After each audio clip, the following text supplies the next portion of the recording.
Okay, good afternoon, everyone. I hope you can all see me. Sharing my screen. Let me just make sure. Right, just a few things before we get started. If you've got any questions, please just use the chat or you can use the Q&A button right there. So if you got any questions, put them in there and I will try and answer them as quickly as possible as we go along with our webinar. So we are looking at 7 actions to manage your Google Ads successfully. I know many of us, some of us are actually running campaigns and we're looking for ways to improve them, to maximize our results. So we're going to look at just a few things that we can do around that. And there's a lot of things you can do in Google Ads. It also depends on the type of campaigns you're running, whether it's search, performance max, display. Google Ads is a huge platform, and there's a lot that we can do to maximize our performance based on our goals and objectives. So, bit about myself. My name is Mike. I'm a Google Ads specialist. Uh, I've been running campaigns for a long time, managing. I'm a Google partner as well. So always looking to help people run and set up effective campaigns. I'm actually working with some of you guys on this line today. Eugene, sorry if I got your name right. You say you have a campaign running. Could you look into it? Yeah, be happy to at some point. We can discuss that. That's not a problem. But today we just want to look at a few things and we'll go from there and see, what we can do to maximize our campaigns. As I mentioned, just send your question there. You can use the chat or the Q&A and I will get into them and answer them. Okay, let's go straight into it. So we're going to look at some of the actions, the 7 actions that we can take to really improve our campaigns. And what I'm really going to focus on is search campaigns mainly, because many of us run search campaigns and many of the fundamentals are similar. So the first thing that we need to look at is our bid strategy. And the reason I start with bid strategy is because when you make a bid strategy change, you're making one of the major changes in your campaign. In fact, when you make a bid strategy change, your campaign is going through some kind of learning mode, and so you need to give it some time to run. Very different from when you maybe set up new ads and so forth. Yeah, you can let them run for some time, but bid strategy is a major change and one that has huge impact on the performance of our campaign. So I'm going to show you just what I mean by bid strategy so we can understand what we are talking about. Let me just go over here. And then I'm going to just hide that and then go into my campaigns. So I'm in my Google Ads account, and so I can see my various campaigns in here. And when I look at my search campaign, so for example, if I go into this one and I go to settings, I can see, I hope everyone can see this. Let us know if there's any technical issues or sound problems that you're hearing. So I can go into my campaign and I can see what bidding I'm actually using. So in this campaign, I'm using manual CPC. And one of the things you will know about Google Ads is we've got 2 bidding strategy types. So we've got automated and we've got manual. Now, when I first set up this campaign, I was running an automated bid strategy, maximize clicks. And often you want to start with that. But with a lot of optimization and control and changes, I then changed it to a manual CPC, and the performance has been good. So that's what I've learned from running my own campaigns. But when we're talking about bidding strategy update, it's really about understanding what you're looking to achieve. So what is it that you want to achieve with your bid strategy? And as I mentioned, we've got automated and manual. So these all play different roles. So maximize clicks will try and get you as many clicks as possible, maximize conversions, as many conversions as possible. And that one also comes with the target cost per acquisition. So you could set a target cost per acquisition to say, well, we don't want to pay more than £20 for each conversion that we get. And then we've got maximize conversion value. And that's really about getting as much value or revenue and sales from our campaigns. And it also comes with the return on ad spend bid strategy, that one. So the thing is, what we want to do is make sure that we're picking the right one based on our goals. And especially when you're setting up a campaign, you're able to see that and see which one to go with based on your goals. But if you've been running it for a while, it's important to know what each of these play. And then you've got target impression share, which helps you try and get as much impressions and clicks as possible for your budget. One of the things you will notice, in fact, I do this as well. Sometimes you just, when you're looking at a bid strategy, you've got learning resources right there. So you can click on them and then it gives you more information about what this is and what it does for you. So it's important to understand that you can obviously have somebody managing your campaigns and so forth, but it's also important for you to understand what each of these do for your campaigns. So when should you really change it? It depends on many factors. One is maybe when performance is not so great in your campaigns and you want to test and try out different things and see if another bid strategy can help you with that.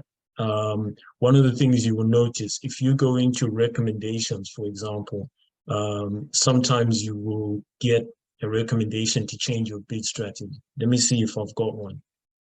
It's not always the case that you should just take it and implement it. It should actually make sense for your campaigns before you implement it. So you need to be really understand exactly what the recommendation is and then change if necessary. Let me see if I can find another one that may have a recommendation to change bid strategy.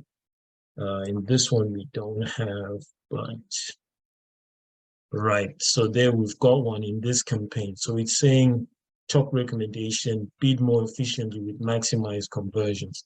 So I can look at this and then decide if I view the recommendation, I can look and it will tell me estimates and things like that. Now, I'm going to come to something else after this on the second point about maximizing your campaigns. But if you're going to do it manually or change it in here, as I mentioned, you need to give it some time to go through a learning phase. So maybe give it about a week. It obviously depends on how much traffic you're getting and so on and so forth. But a week sometimes is okay, especially if you're getting decent volumes and stuff. And then you can then see what performance you're getting and stuff. Steve is asking, Mike, am I correct in thinking that, let me answer this, in thinking that if you're off manual CPC, Google optimize by using the highest price popular keywords? To be honest, Steve, I haven't heard that before. No, I don't think that's the case. What happens with manual CPC? Manual CPC, the major difference between manual and automated is the fact that automated is an auction time bidding strategy. So the bids are set at auction time. Whereas with manual, when I say auction time, I mean when your ads are eligible to show up on Google alongside others.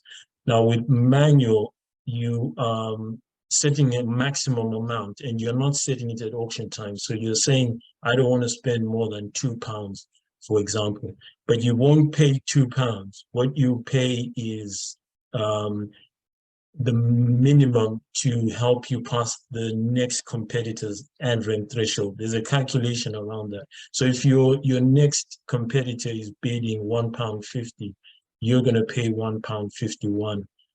There's an ad rank threshold factor that comes into it, but you only pay 1p above the next competitor. And that's based on a keyword by keyword. It's not based on anything else, in the campaigns and stuff.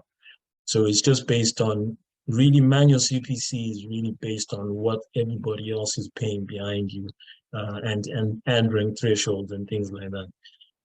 So that's how it works. I hope that answers it for you, Steve. Okay, so that's that. Now, one other thing I would recommend, and this comes to our second point on bid strategy and updating it, is share my screen.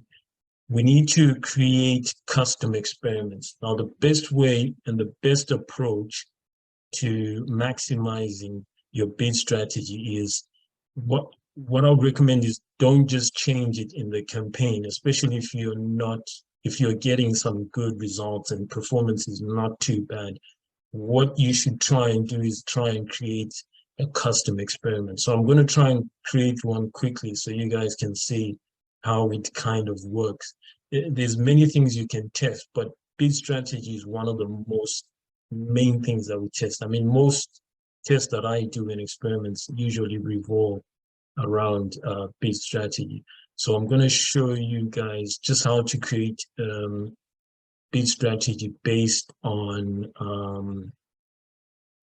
to create an experiment based on a bid strategy that we want to test. So I'll go back to my account, and then now if we want to get to experiments, what we need to do is, let me go back to campaign level. And so if I go to my campaign, and let me change this to all enabled. So if I want, for example, to run an experiment with this, a search campaign, yeah. So let's see what bid strategy we have. So if I go into settings, and I can see I've got maximize clicks on this one.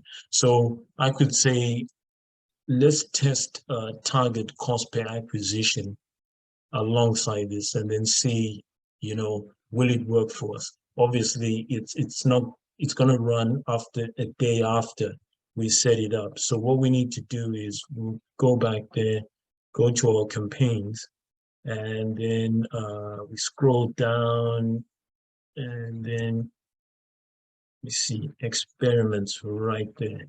So this is where we can set up our experiments. Somebody else. Nick, you're asking, if your daily budget is £100 a day, how much could you potentially spend in a day? Okay, budget is a factor, but the thing about it is, when you set £100, what you're saying, you don't want it to go above that, but sometimes you're going to spend less, sometimes you're going to spend more, but Google will never charge you more than, so if your ads are £100 and you're running the 30 days, so that's £3,000. Even if they spend more on some days, they won't charge you more than £3,000 for that 30-day period or for that month. Even if it goes above, it usually doesn't go above twice that number, so it won't go above £200. But just be aware that you're not going to be charged more than £3,000 if you're running it over a 30-day period or something like that. But there are factors which come into play, like if you keep changing the budget and so on and so forth throughout the month, it keeps adjusting, and it can be a bit confusing, but they don't usually charge you more than your daily budget times the number of days in a month. which is actually 30.4 or something like that. I hope that's helped. Okay, so now we want to run an experiment and see based on that campaign. So all we need to do is just create our experiment right there. And we want to maybe create a custom experiment and then base it on a search campaign. And then we go continue. And then we say, let's give it a name. So we want to test maybe target CPA, PPC campaign, something like that. Just give it something memorable, something that will make it easy for you to remember. So I'm going to show you guys quickly how we do this. Then we've got our base campaign is the one we want to test against. So we go PPC University, and then there's a suffix for all the treatment name or whatever. And so we've got our campaign there, the base one that we are testing against. And so we go save and continue. And yeah, there we go. You see how quickly that is. So we've already set it up and it's right there, but we haven't completed everything. We need to make just that one change. So if I go into that, I could say, well, that's our campaign, the one we want to test. So I can go into settings and then go, remember it's copied everything from the base campaign. So we can then go into our bidding and then change just this one thing that we want to change. So we can change to conversions, target CPA. Yeah, it recommends £28 and that's fine. Or we can change it to whatever we want, maybe even £25 and then save.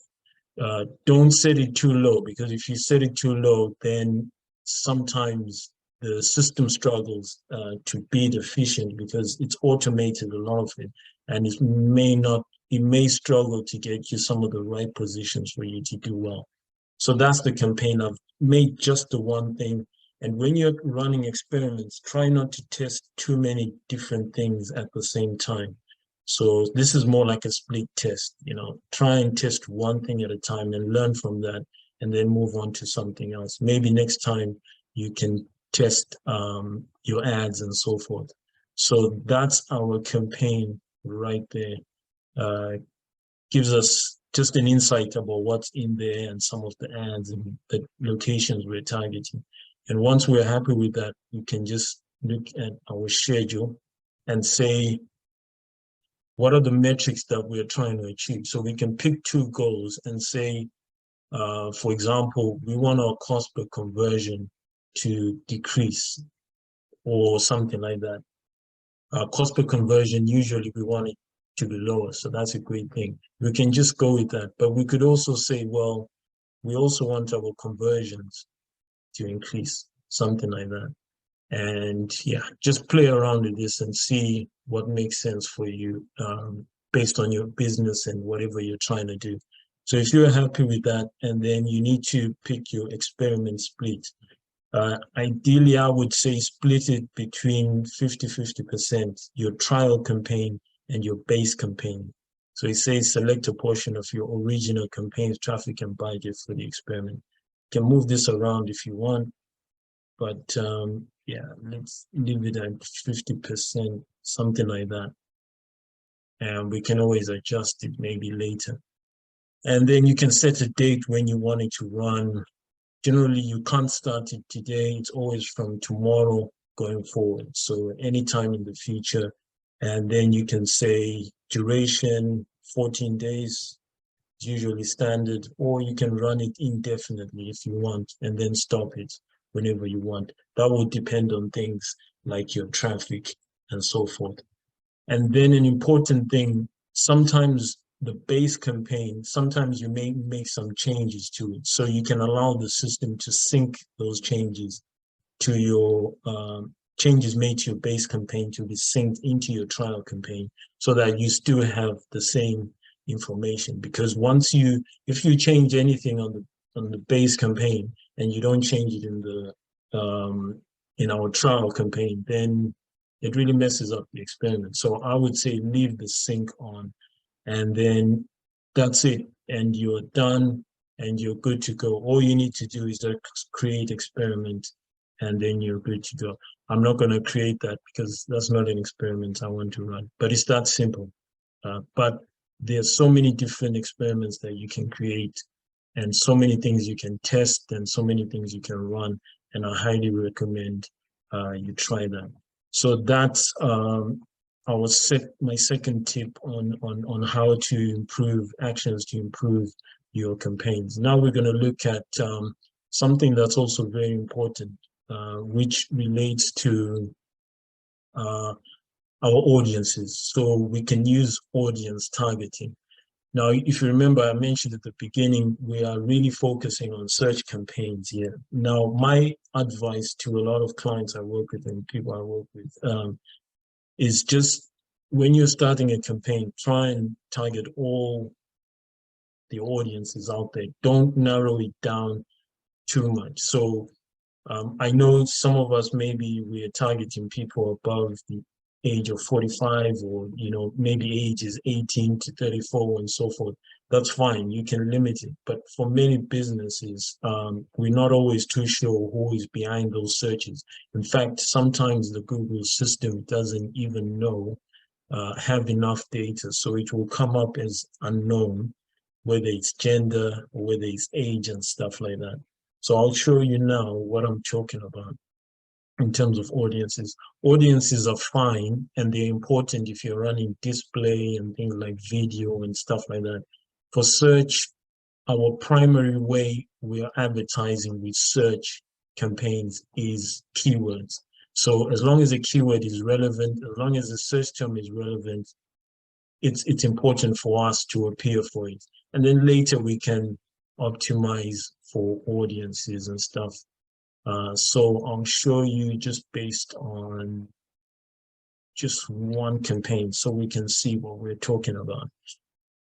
Okay, so if I go in there, for example, I can go Google Ads UK. Now you can set even in search campaigns, you can set all types of audiences, even lifestyle and so on and so forth. But I want to focus on things like demographics, the basic ones that may be more important for some people, especially when it comes to search ads and that kind of thing. So we can go audiences, and then we can go edit, maybe at the campaign level. Yeah.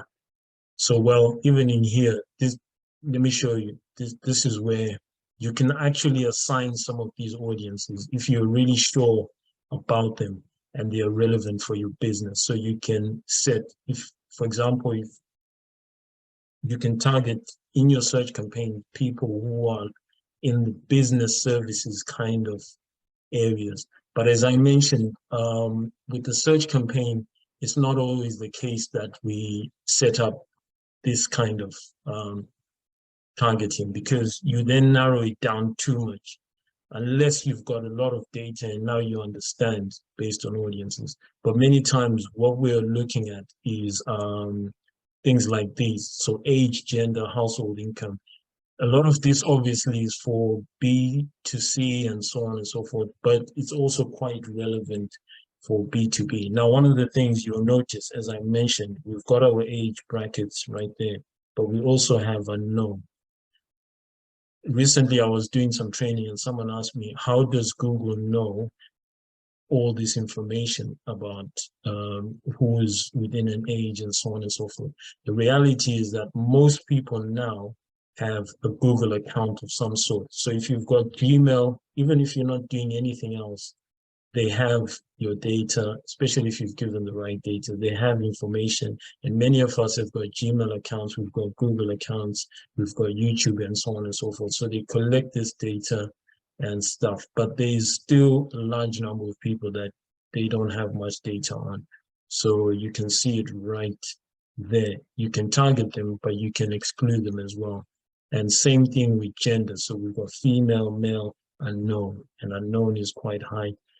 Differs for different industries. For some industries, you'll find this is higher, male is lower or higher. Just depends on what you're promoting and so on and so forth.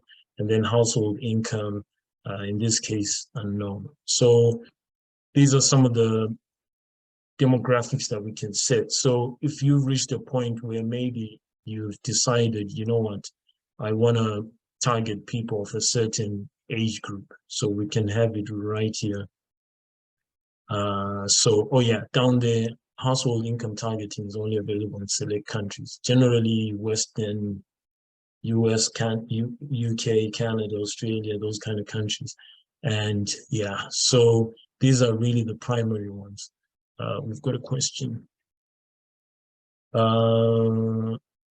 Why does Google Ads sometimes not trigger the target keyword in an exact match type campaign, but instead deliver and optimize for the close variants?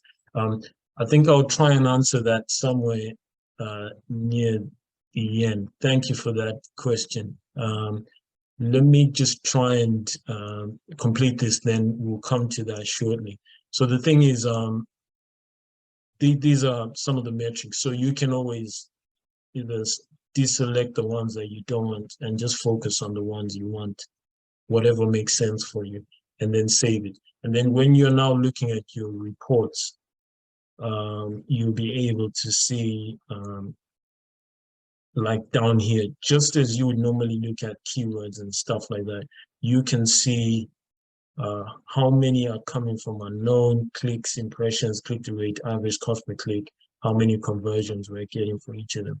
Now, if you've been running them for a while, you can then see which ones are your best performing ones, but try and get some significant data first before you do this. And I usually just discourage people from doing it when they're just launching a PPC campaign and that sort of thing. So it's just something to be aware of. Audience targeting. If you're going to do display advertising, then look at the other audiences as well.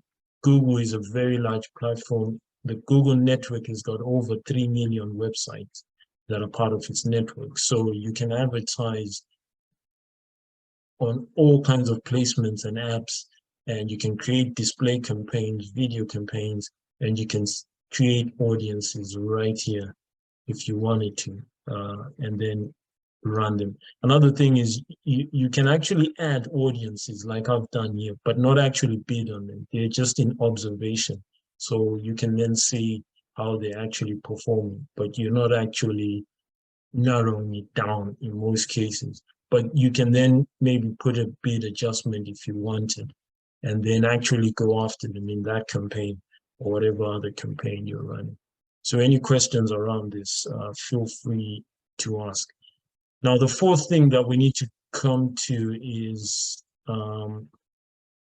negative keywords and creating negative keyword lists.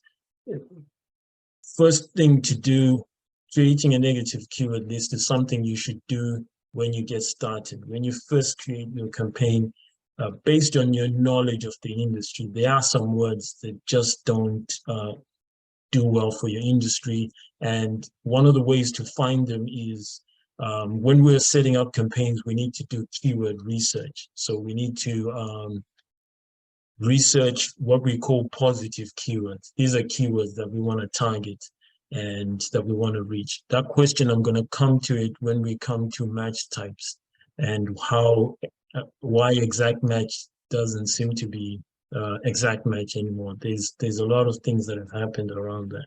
So negative keywords, when you're looking for keywords, also look out for negative keywords and block any that are not relevant and add them as negative keyword lists in your campaigns or at the account level and assign them to different campaigns. So that's something all of us really should be doing. So I'm going to show you quickly how we can add some negative keywords. Now, if you're just starting, say you're starting a new campaign, obviously you go to tools and settings, and then you've got your keyword planner tool there.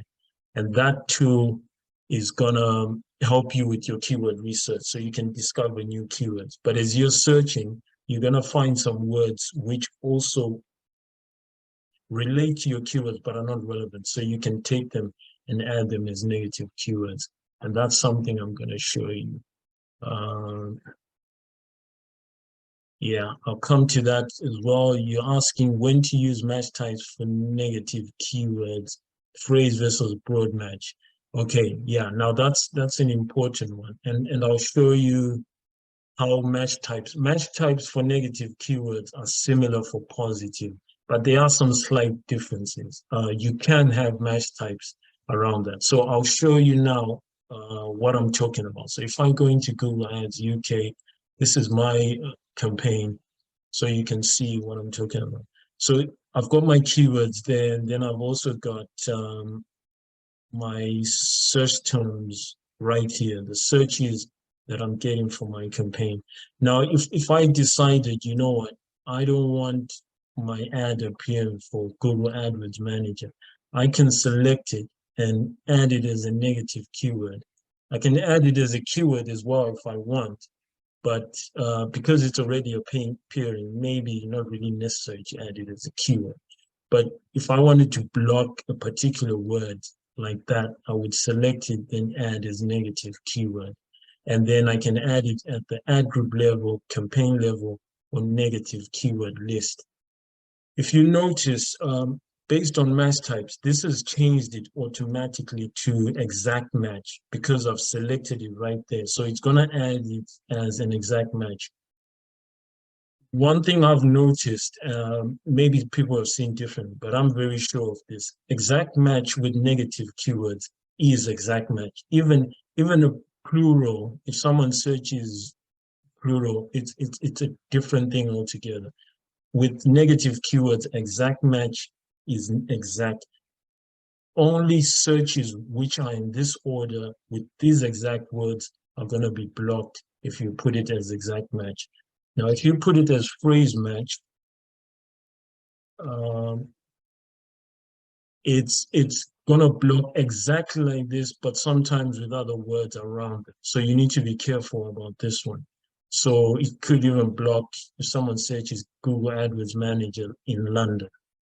Yeah, because we've got it exactly in there within those quotation marks. It's different now for positive keywords, and I'm sure some of you guys who've been running campaigns have noticed, which goes back to the question as well that was asked by anonymous attendee: when to use match type for negative keywords, phrase versus broad match. Yeah, I'll come to that in a minute, but this is very important. Now, if you didn't put that in there, you if you don't put any syntax like phrase match and exact match, you're gonna have problems because it's gonna block any search term with the words Google AdWords or Manager. Yeah, and that's the case at the moment. Things may change down the road as they have changed in the last few months and stuff. But at the moment, if you do that, you've got an issue. The only time you should put a broad match negative keyword is if you want to block maybe one particular word like Google. So if you do that, you don't actually need to put quotation marks or brackets, exact match, and that kind of thing. It's only when you've got one word, because what you want is you only want to block all searches with that one word. So that's the only time I think and I believe you should have broad match in most cases. Yeah. So that's how you would do it. Match types is a bit of a tricky thing for some people, but I was gonna come to that after this. I'll talk about match types after this in relation to positive keywords mainly, but I thought I would just mention it here as well. Now we can add our negative keyword at the ad group campaign or negative keyword list. At the ad group level, if you add it there, it means it will only block in this ad group. All the other ad groups are not eligible, so they may still trigger that word in there. So if it's a word that you know you just don't want to appear for, probably best to put it at the campaign level. So any search which happens at the campaign level for any other ad group is going to block it. So that's an important thing to do. Now, an even better way is to put it a negative keyword list. Now, when we start with campaigns, usually we have one or two, but as time goes, we start adding more campaigns. more and more campaigns. And if you just add them at the campaign level in ad group, it means every time you need to just keep copying that and applying. And that's just a lot of work. So what you can do is, this is actually at the account level. So if you create an account-wide list or use one like I have one right here, I can then select that and then save it. Or I can save as a new list and give the list a name. And the advantage of this is, show you, if I go to tools and settings and I go to, there's my shared negative keyword list right there. I've got my negative keyword list. So all I need to do is just, right here, you can see I've got the whole negative keyword list and I can apply it to as many campaigns as I want. Quickly just blocks it from many campaigns. As long as it searches which just don't work for your business, don't work for your campaigns, probably best thing is to start creating a negative keyword list. And you can create as many negative keyword lists as you want. You can create another one, and just add new keywords there if you want. Let me go back. Yeah. So if I want, I can create a new one there, maybe something specific to something else, and then just block any words around that. And this is important because our campaigns start growing and they get more. So that's how you would normally build a negative keyword list, by going into your search terms report right here. Again, as you even do more keyword research, you can still continue looking for negative keywords. You don't always just need to wait in for your search terms to actually show you what you're getting. So sometimes you can just, if you've got ideas for negative keywords, you can just go to keywords and go to negative keywords and then just add it at the campaign level right there, whatever it is, free or jobs or whatever makes sense. Or even just add them to a negative keyword list like that, because I've already got something like that. So this is very important. What we're trying to do with negative keyword lists, especially for search campaigns, is we want to get our search targeting closer to 100% as much as possible. I've seen campaigns getting to 99 and so forth. When you get your campaigns to 99% accuracy, they are going to work, and they definitely will work, unless you've got a rubbish website, people can't find what they need, or you're just not competitive. It's a cutthroat industry. It's very expensive, and you're losing out sales to others. But everything else working well, if your search terms are accurate, they're almost 100%. The campaigns are going to work, and they're going to work brilliant. So those are negative keyword lists. And then now we come to something else that, as I mentioned, is very important, is our match types. And it links very well with negative keyword lists, as I showed you guys there. But it also is much more related to our positive keywords. Now, when I say positive keywords, it's the keywords that we're actually bidding on. So the keywords that we put in our campaigns and so forth. Now, we often talk of keywords for search campaigns, but we can have them for display campaigns if we want to find specific placements that have got some of those keywords in them. So we really need to find and choose the right keyword match types when we're running our campaigns. So I'll just show you quickly what I mean by match types for the sake of those who haven't really done this. And then I'll come to that question around this. So when we talk about match types, in fact, at the moment, we have really three primary match types. We've got broad match, phrase match, and exact match. Now, broad match, basically, as the name says, it just targets broad searches. So it's going to go out there and target searches that are really broad. And some of them are not going to be relevant. And you may not actually want to bid for some of those. So if I was to go into that, just giving you an example. So in this campaign, we've got AdWord Help, as phrase match and we've got it as exact match. So I can always add one which is just broad match with no syntax around it, like that. This one is going to drive a lot of searches, and some of them are not going to be relevant. So that's why you need to have a very comprehensive negative keyword list to block anything that's not relevant. So you need to have that in place even before and make sure it's working as best as possible. And if you add broad match keywords, just be aware that especially in the first, second, third weeks, and maybe a month or two, you're going to have to keep a very close eye on those searches, because if you don't, your budget can just be used up in a day, second day, and you find it's gone because the system is trying to get as much traffic for you. The reality is Google is here to make money, and they want to try and make as much as possible. Yeah, they want to make it relevant for you and I, and that's the most important thing. But at the same time, they want to push things which sometimes are not great for us. So we need to be aware of that. So we've got a broad match. When you're starting campaigns, totally avoid broad match. Almost all advertisers should avoid broad match. Don't go down that route. First start with phrase match, and then start and exact match. So these are going to control. I'll show you how these kind of work and what they mean. Okay, how to decide between broad match and phrase match really change when looking at existing keywords. Yeah, so as I mentioned, when you're starting a campaign, not Google ads, but maybe a specific campaign, even if you've been running ads for a while, try and start with phrase match and exact match. Phrase match, the way it's supposed to work, there was a major change in 2022.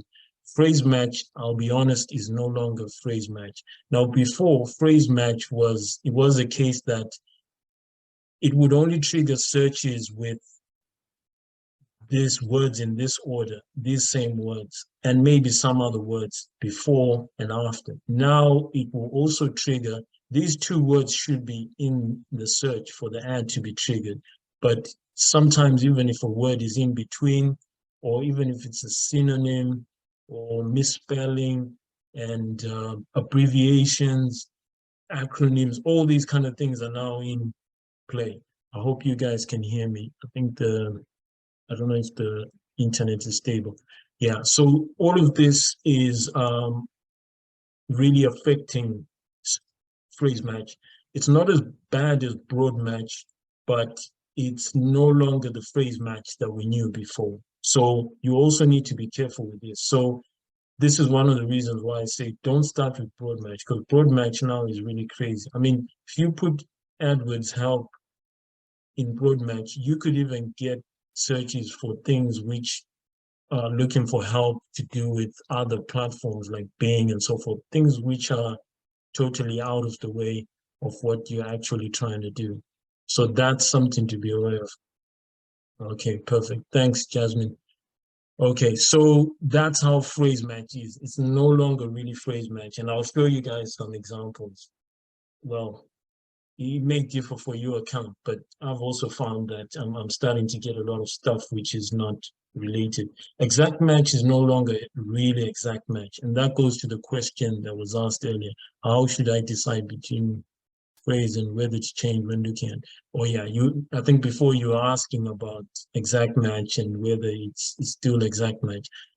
Since 2022, it's not. And as I mentioned, Google is really out to make money, and they've just opened this flood. You'll find that exact match is targeting a lot of close variants, stuff which is not really as targeted. Now, let's see. If I go into my search campaigns, I'll show you guys. So I've got my search terms there, and then I've got my keywords. So if you look, I've got PPC Ads Manager is triggered a closed variant, which is PPC Manager. Now that's not too bad, but prior to 2022, this exact match wouldn't trigger that. Yeah, so this is just one example of things that have happened. Now look at this. I've got exact match Google AdWords services, closed variant, Google business ads. Definitely not relevant, and it's definitely not exact match. So this is an example of what I'm talking about.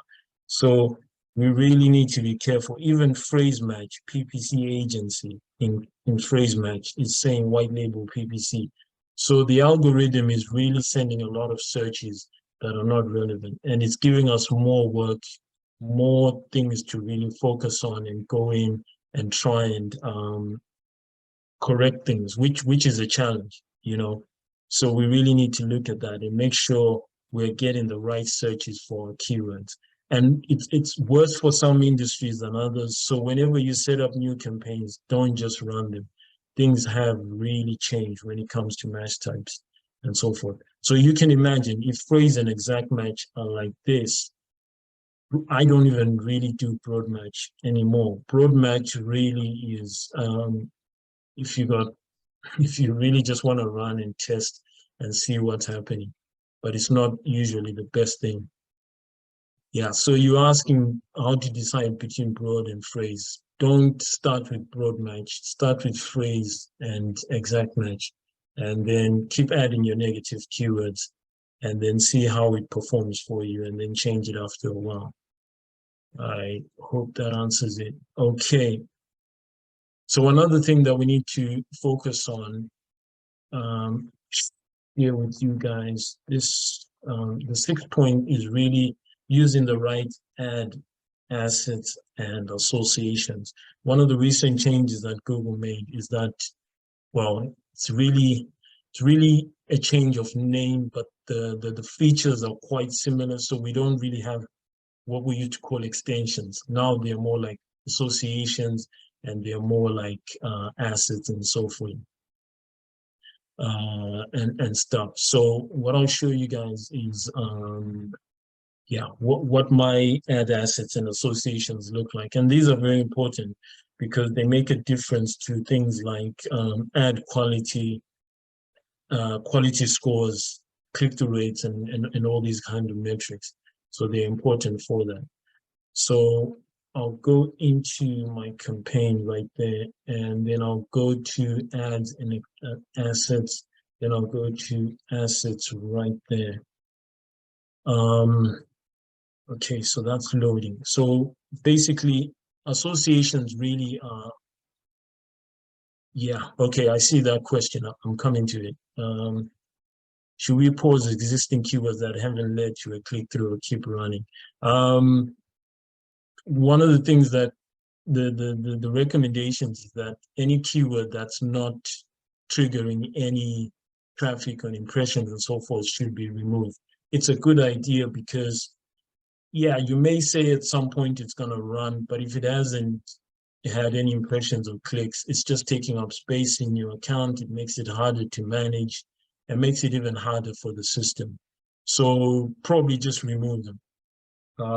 You can just remove them, and that shouldn't be too much of an issue, especially if it's been running for a month, for months on end, and stuff like that. So I recommend just removing any keywords that are not bringing click-throughs, and remove keywords that are not converting, because if they're spending money, they're not worth it. Just remove them. Okay, so assets basically are what we call extensions. We used to call these extensions. So they really focused on,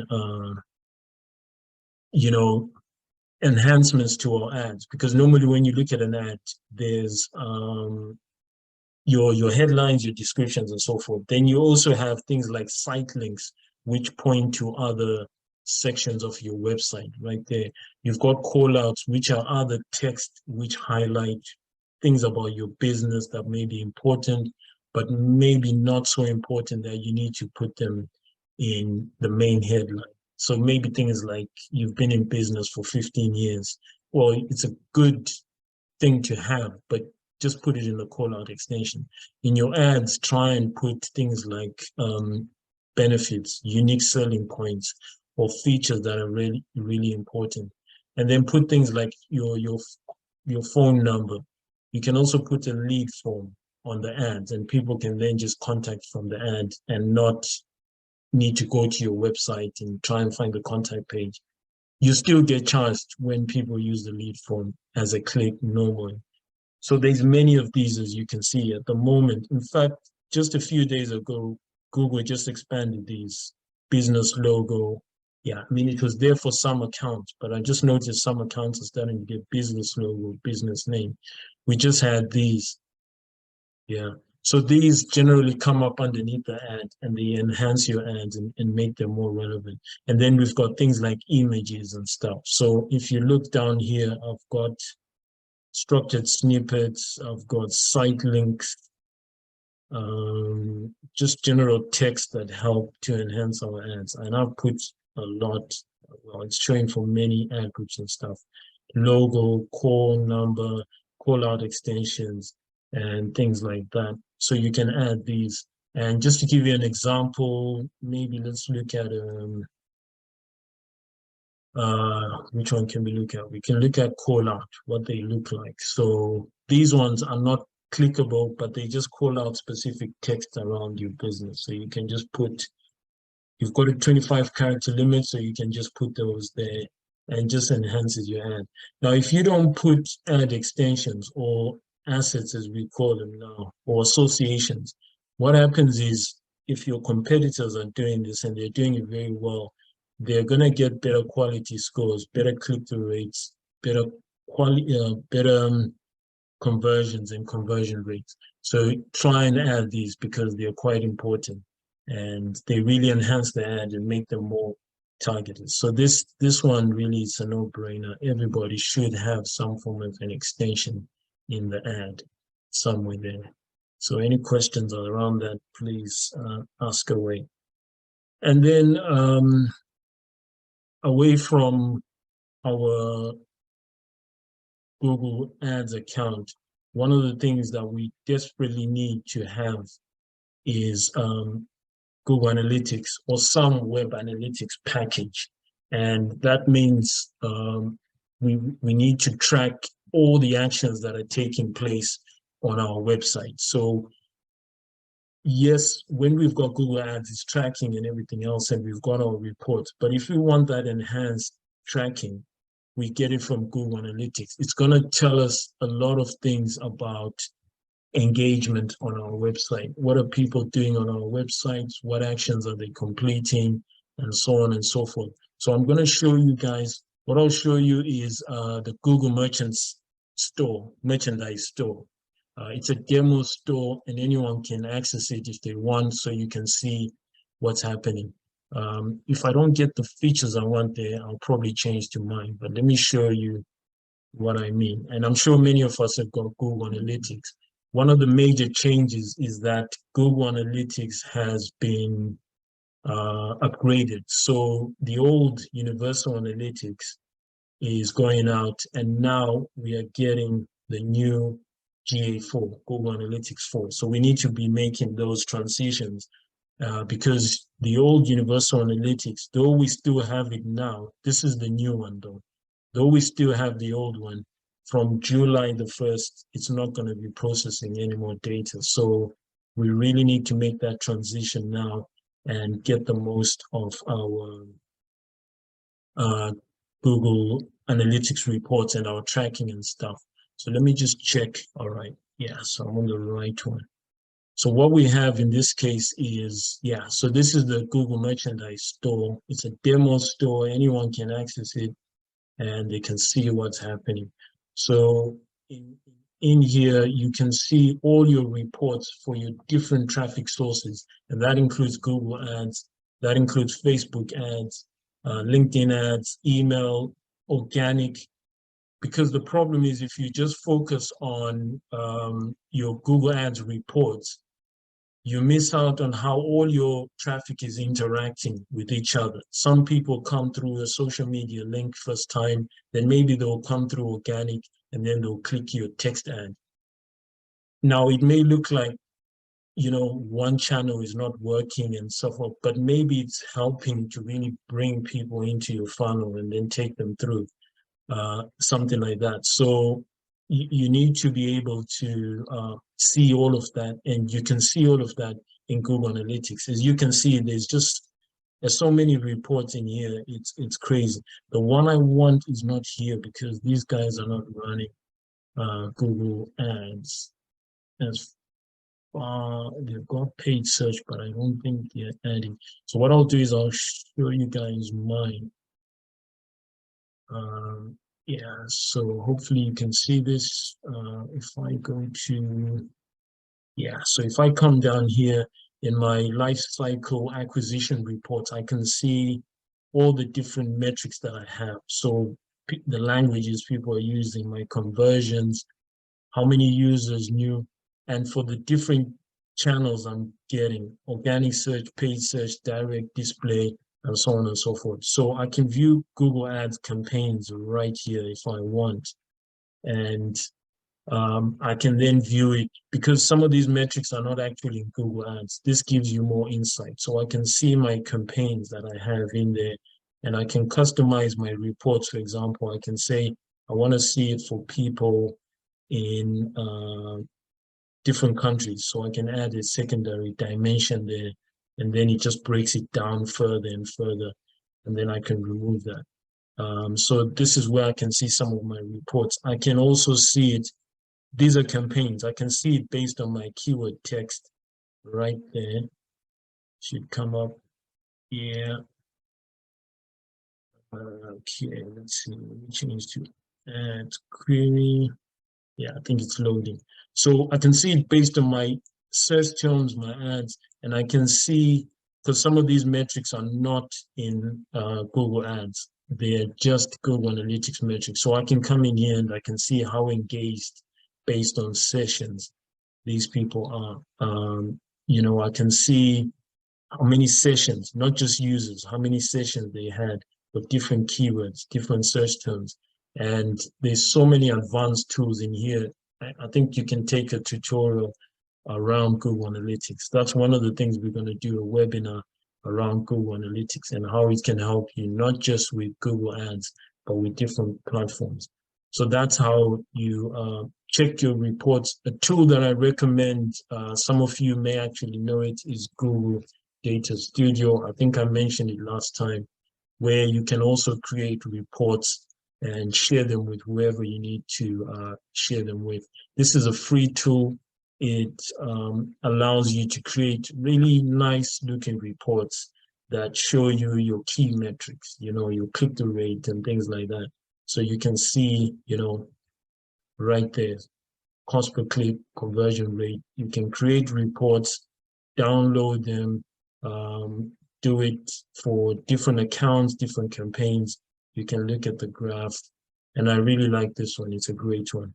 So yeah, those are the 7 points that we have right there around managing Google campaigns. There's so much more we can do to really improve our campaigns, and we're going to come up with more webinars for you guys to learn different things about Google Ads and how we can help you. And we're also going to cover Google Analytics, because one of the mistakes that many of us make is we just focus on, I want to get people searching for this, searching for that, but our websites are not up to scratch. Our ads are not, and the experience of our users is not great. And things like Google Analytics is going to help us to make our website experience great. So we need to do all of those things and really make it powerful. So any questions before we end? I'll try to keep it, yeah, it's 3 o'clock. Questions. Google has identified several keywords with low click-through rates and shows a list of search terms. Should we choose one to replace it? And so how do we decide which one to choose? So this is a question. No, it's not really about replacing search terms. It's just about targeting the right ones, the most relevant. And it's not about quantities and stuff. It's about making sure you're targeting the right searches and they're bringing you the best results and stuff like that.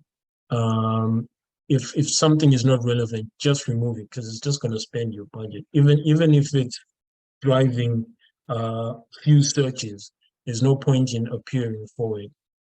And no real need to replace anything. Just replace it with stuff that's really important and that's effective for your business. Yeah. Okay, any more questions, comments? Thank you, Steve. That's great. Thank you all. Thank you, guys. It's been great. Thank you. Thank you. We'll send out more emails and stuff like that. So look out for them. Thank you very much for taking part. And we hope we'll see you all soon. Thank you. Reach out to me if you've got any questions. If you also need management and things like that, we'll be happy to discuss that. Thank you, Jackie. Thank you, everyone. Thanks, folks. Thank you.